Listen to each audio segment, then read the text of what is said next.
Chevy is bringing Colorado to Los Angeles, but in the form of a new truck.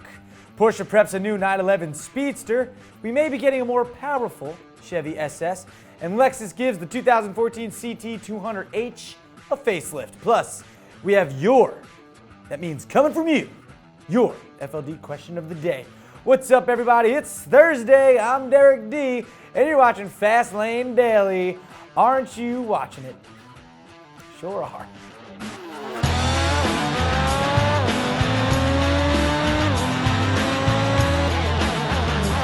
Lexus's CT200h hatch hasn't been the Japanese automaker's best-selling model per se, but that may change due to some cosmetic surgery. Here are some official images of the facelifted 2014 model, with that signature spindle grille that we've all been seeing lately on pretty much every Lexus. There's also some info about a more powerful version that could be in the works. Besides the grille, the 2014 restyle adds a few other touches seen on the new IS. All right, this is all well and good, but the more interesting news is word of a new engine option that might include the hot hatch personality instead of the hybrid one. Yeah, pretty cool. Although, do people really use the phrase, "Hey man, that's a hot hatch"? Like, I would never go up to someone in a VW GTI or something and be like, "Dude, hot hatch." I don't know, do people say that? I don't say that. Yeah, I don't know. Yeah, I don't know. The 2014 Chevy SS uses a potent 6.2-liter LS3 V8 pumping out 415 horsepower. It's exciting, yes, but Chevy thinks it may not be exciting enough. Yeah, that's why performance marketing manager John Fitzpatrick said the automaker is considering more powerful versions in the very near future. For reference, Holden in Australia sells two versions of the Commodore that could be adopted for the SS pretty easily. You got a 455 horsepower and a 580 horsepower version right there. Those would be cool and all, but Chevy also needs to upgrade the 6-speed automatic-only gearbox. That's all I'm saying. You get a manual in there, right, Max? Oh, yeah. Yeah. A couple years back, Porsche introduced a new 911 Speedster after 16 years without a new version, which is like Porsche's version of the hipster, the Porsche Speedster. Yeah, you probably never heard of it. Anyway, Porsche may already be working on the next generation for release in 2015. We don't know much about it, I should say, but reports say the new Speedster may be kicking it old school by getting styling cues from the 550 Spider. Old school, hipster, it's all working out. Also, it will be limited to just 550 units. The last Speedster was based on the Carrera S Cabrio with an upgraded 3.8-liter flat-six engine. So we can expect a similar treatment to the next version.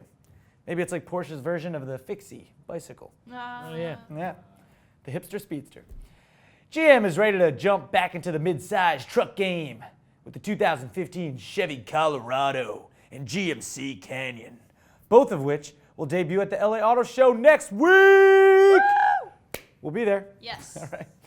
That will debut. Yeah, with that debut, GM claims it will be delivering the, quote, most capable, versatile, and technologically advanced midsize truck on the market. What? At least they're being modest, right? Yeah. Honestly, though, from these pictures, it does look pretty good. We can expect the new Chevy Colorado and GMC Canyon to eventually be offered with new turbo diesel 4-cylinders as well. So they got that going for them. Looking forward to seeing it in person. Looks bigger in the pictures than it's actually going to be, though, I think.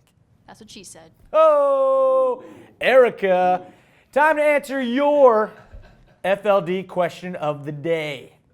And today, it comes from FLD fan Tyler Houts. You think when he eats something real fast, his friends are like, "Yo, you Houts that." His last name's Houts. Like, you Houts that? Anyway, Tyler asks this. My question of the day is, as far as affordable cars go, $25,000, $30,000, who do you think is bringing the most interesting technology to the table? Okay, Tyler. Thoughtful question. But before I answer, what do you personally think? Personally, I think it's Mazda with Skyactiv, lightweight materials, and the fast recharging capacitors that they use in the 6. So let me know what you think. Whoa, all right. So before you go full lumberjack, let me make sure I have your question correctly. What? He's wearing like a lumberjack style shirt. Anyway, you asked, who do you think is bringing the most interesting technology to the table as far as $25,000 to $30,000 cars go. All right, well, okay, talking just any and all technology, I think Ford is doing a great job with their EcoBoost engines and their Ford Sync. So I think the Fusion falls into your category there, Tyler. Toyota, well, they've had the hybrid thing down for a while and all that technology. You know, they're going to work with BMW and all that stuff. The new Chevy Malibu is actually very nice with their Q and that MyLink system. But honestly, I think you were right with Mazda. Not only does their new design style look good with that, you know, Kodo design language, actually it looks great, and it's got the Skyactiv technology, yes, but you hit the nail on the head with mentioning a recharging capacitor. Now, for those of you who don't know what he's talking about, that is the new i-ELOOP system, a regenerative braking system, which basically, when you take your foot off the gas, it takes that energy and turns it into electricity, but instead of going to your battery and basically losing a lot of that electricity, it throws it into a capacitor, and that electricity basically runs your entertainment system, your wipers, your heated seats, whatever, stuff that just needs electricity. So now, 100% of your horsepower goes to your engine and nowhere else. That was long. There's a lot of electricity and capacitors and information there. So much knowledge. Yeah. So basically, we agree with you, Tyler, and we think you're right. Yes, Mazda is doing a lot in the technology game right now. So thanks. And if you'd like to weigh in, use the hashtag FLDQoftheD. And remember, you could send in your own, just like Tyler did with his lumberjack shirt, and it looks like he's in his dorm room, some cool shelves in the back. Tips at FastlaneDaily.com. All right? Tweet it at us. All right? Send us the link. It's cool.